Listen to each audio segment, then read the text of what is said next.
En général, je vis bien le regard des autres, mais à part que des fois on me regarde bizarrement.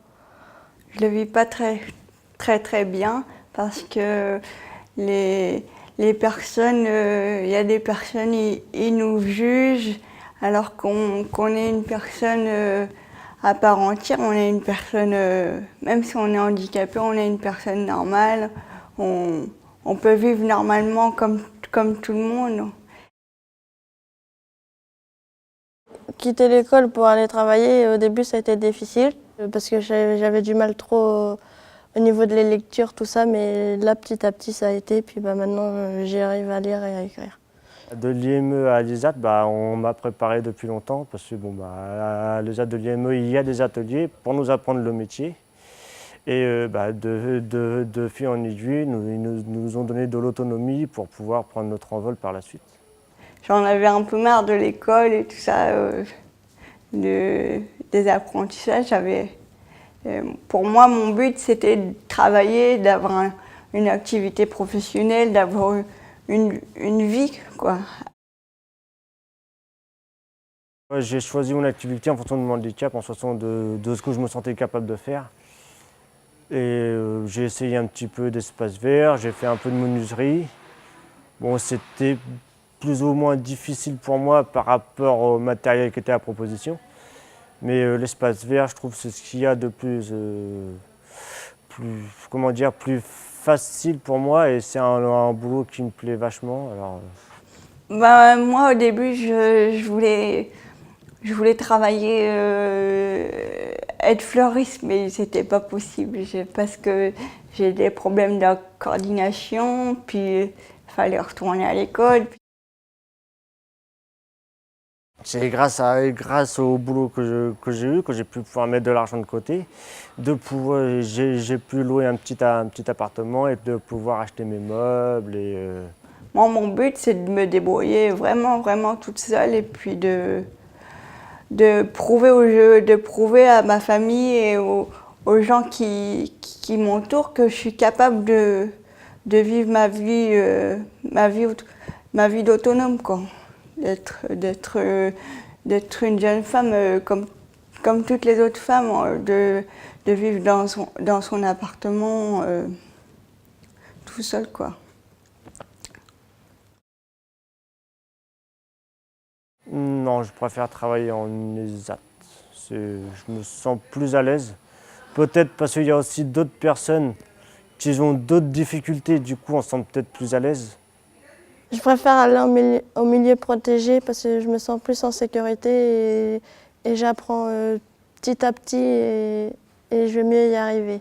Pour moi, j'aurais souhaité le milieu ordinaire, mais vu que j'ai pas les capacités, vu que j'ai pas les moyens pour y arriver, en fait, du coup, j'ai choisi les AT, en fait. Et puis je m'y sens bien, quoi. Mon avenir, je le vois bien pour l'instant. Et plus tard, je me verrai dans un foyer d'hébergement pour aller travailler tous les matins et rentrer tous les soirs. L'avenir, moi, je la vois bien. Je souhaite avoir mon appartement, avoir des enfants, avoir mon permis, tout ça. Et puis continuer mon travail. Mon avenir est déjà pas mal préparé. J'ai 23 ans, j'ai mon appartement. Bon, j'envisage de pouvoir, si c'est possible, de passer le permis par la suite pour pouvoir avoir une voiture pour mes futurs enfants et pouvoir partir en vacances où j'ai envie.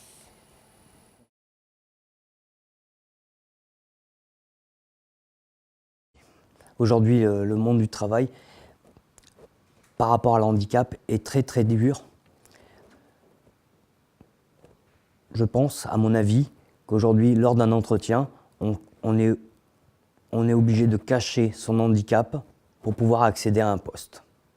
Parce que dès qu'on dit à une personne qu'on est travailleur handicapé ou reconnu travailleur handicapé, ça bloque pas mal de portes. Le plus grand changement dans ma situation professionnelle, c'est la relation vis-à-vis des chefs de service ou de l'employeur, suite à ma reconnaissance travailleur handicapé. Sinon, rien d'autre a changé. Ma vie quotidienne est toujours la même, avant ou après l'accident. Il y a une incompréhension entre les employeurs et l'handicap neurologique, car cet handicap est un handicap invisible. Oui, j'ai eu une proposition d'emploi suite à la fin de ma formation en UROS.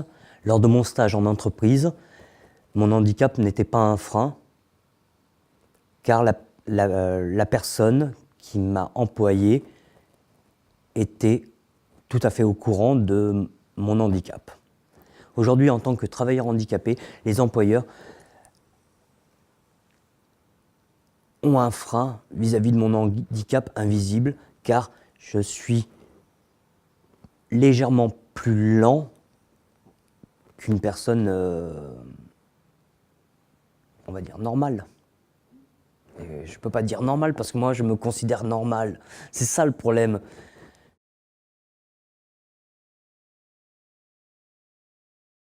Quand je serai grande, j'aimerais mon métier. J'habiterai en Floride et je me ferai bronzer. Je ferai tous les jours du shopping avec ma meilleure copine, acheter des tenues de soirée pour aller danser. J'aurai un chihuahua, un petit chien rien qu'à moi. Je serai dans le mannequinat, plein de trucs comme ça. On me verra dans les magazines, voilà la vie que j'imagine.